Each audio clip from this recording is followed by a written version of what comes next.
Assalamualaikum warahmatullahi wabarakatuh. Perkenalkan, nama saya Salsabila Rahman Nursyawa. Di sini akan menjelaskan salah satu metode pembelajaran, yaitu metode eksperimen. Pengertian metode eksperimen. Metode eksperimen adalah cara penyajian pelajaran dengan suatu percobaan mengalami dan juga membuktikan sendiri apa yang telah dipelajari, serta siswa dapat menarik suatu kesimpulan dari proses yang dialaminya tersebut. Lalu ada karakteristik dari metode eksperimen. Karakteristik dari metode eksperimen ini, yang pertama ada alat bantu yang digunakan. Eksperimen adalah percobaan di mana siswa akan melakukan suatu percobaan, dan untuk melakukan suatu percobaan itu dibutuhkan suatu alat ataupun bahan yang digunakan untuk menunjang metode eksperimen ini. Alat dan juga bahan sangat penting dalam metode eksperimen ini karena metode eksperimen ini memang lebih bertujuan untuk memberikan pengalaman dan juga siswa dapat menarik kesimpulan dari apa yang sudah dia pelajari atau sudah dia lakukan. Yang kedua, siswa aktif melakukan percobaan. Metode eksperimen ini bertujuan untuk membuat siswa lebih aktif dan juga lebih terbuka pemikirannya untuk menarik suatu kesimpulan. Yang ketiga, guru membimbing. Guru di sini berperan penting juga karena siswa tidak mungkin atau tidak bisa mengerti karena ini istilahnya siswa itu pengalaman pertama di mana dia tidak mengerti apa-apa, dan guru di sini membimbing untuk memberitahu apa saja yang akan dilakukan, langkah-langkahnya dan juga hasilnya. Yang keempat, tempat dikondisikan. Tempat yang digunakan harus sesuai dengan standar yang sudah ditetapkan. Harus juga aman dan tidak membahayakan bagi siswa maupun guru ataupun yang menggunakan tempat tersebut. Yang kelima, ada pedoman untuk siswa. Pedoman di sini adalah pegangan untuk bagi siswa dalam melakukan eksperimen, seperti langkah-langkah yang akan dilakukan. Yang keenam, ada topik yang dieksperimenkan. Di setiap eksperimen pasti ada suatu judul. Nah, suatu judul itu dijadikan topik untuk dieksperimenkan, lalu diketahui hasilnya dan juga nanti disimpulkan.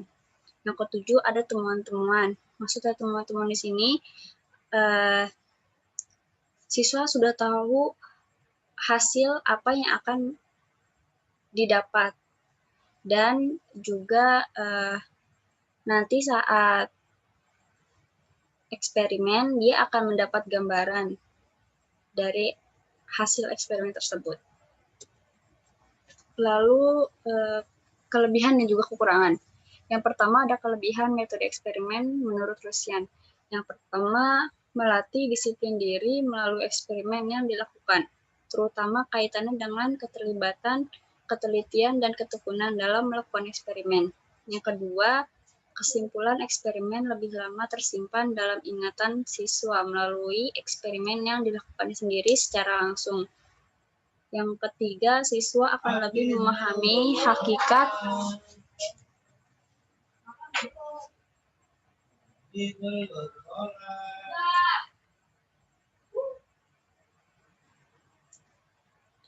pengetahuan dan hakikat kebenaran secara langsung.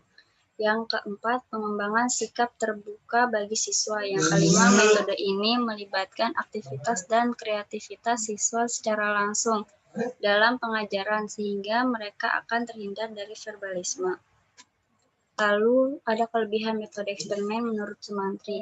Yang pertama, membuat siswa percaya pada kebenaran kesimpulan percobaan sendiri daripada hanya menerima kata guru ataupun dari buku. Yang kedua, siswa aktif terlibat mengumpulkan fakta, informasi, ataupun data yang diperlukan melalui percobaan yang dilakukannya. Yang ketiga, dapat menggunakan dan melaksanakan prosedur metode ilmiah dan berpikir ilmiah. Yang keempat, memperkaya pengalaman dengan hal-hal yang bersifat objektif, realistik, dan menghilangkan verbalisme. Yang kelima, hasil belajar menjadi kepemilikan siswa yang bertalian lama. Lalu ada kekurangan dari metode eksperimen. Menurut Rusian, yang pertama, metode ini memakan waktu yang banyak. Jika diterapkan dalam rangka pelajaran di sekolah, ia dapat menyerap waktu pelajaran. Yang kedua, kebanyakan metode ini cocok untuk sains dan juga teknologi, namun kurang tepat jika diterapkan pada pelajaran lain, terutama dalam bidang IPS atau ilmu pengetahuan sosial. Yang ketiga, pada hal-hal tertentu seperti pada eksperimen bahan-bahan kimia, kemungkinan memiliki bahayanya akan selalu ada dan juga tinggi. Dalam hal ini, faktor keselamatan harus diperhitungkan dengan baik. Yang keempat, metode ini memerlukan alat dan juga fasilitas yang lengkap. Jika kurang salah satu darinya, maka eksperimen tersebut mungkin akan gagal atau tidak menemukan hasil yang memuaskan. Lalu ada kekurangan metode eksperimen menurut Sumantri. Yang pertama, memerlukan peralatan percobaan yang komplit dan juga lengkap. Dapat menghambat laju pembelajaran dalam penelitian yang memerlukan waktu yang lama. Menimbulkan kesulitan bagi guru dan siswa apabila kurang berpengalaman dalam penelitian atau eksperimen. Kegagalan dan kesalahan dalam bereksperimen akan berakibat pada kesalahan penyimpulan. Lalu ada langkah-langkah metode eksperimen. Yang pertama, memberi penjelasan secukupnya tentang apa yang harus dilakukan dalam eksperimen. Yang kedua, menentukan langkah-langkah pokok dalam membantu siswa dengan eksperimen. Guru di sini harus menjelaskan tentang dasarnya dulu seperti penjelasannya, lalu langkah-langkah eksperimennya, alat dan bahannya, lalu juga prosedurnya seperti apa, dan hasil yang diinginkan seperti apa. Lalu sebelum eksperimen, hendaknya dilaksanakan terlebih dahulu guru untuk menetapkan alat-alat apa saja yang diperlukan, langkah-langkah apa saja yang harus ditempuh, hal-hal apa saja yang harus dicatat, dan variabel-variabel mana yang harus dikontrol. Lalu setelah eksperimen, guru harus menetapkan apakah follow-up atau tindak lanjut eksperimen. Contohnya mengumpulkan laporan mengenai eksperimen tersebut, mengadakan tanya-jawab, lalu melaksanakan teks untuk menguji pengertian siswa. Melaksanakan teks ini maksudnya melakukan ujian dadakan atau ujian setelah praktikum atau eksperimen. Lalu strategi metode eksperimen. Strategi metode eksperimen ini bisa dibilang juga hal yang diperhatikan agar metode eksperimen ini berjalan dengan baik. Yang pertama itu mempersiapkan terlebih dahulu bahan-bahan atau alat-alat yang dibutuhkan. Yang kedua, usahakan siswa terlibat langsung sewaktu mengadakan eksperimen. Jangan hanya siswa melihat saja, tetapi siswa juga harus melakukan sendiri eksperimennya. Yang ketiga, sebelum dilaksanakan eksperimen, siswa terlebih dahulu diberikan pengarahan tentang petunjuk dan langkah-langkah kegiatan eksperimen yang akan dilakukan, agar siswa tidak bingung saat eksperimen dilaksanakan. Dan kemungkinan siswa untuk salah melakukan eksperimen akan lebih kecil. Lalu lakukan pengelompokan atau masing-masing individu melakukan percobaan yang telah direncanakan.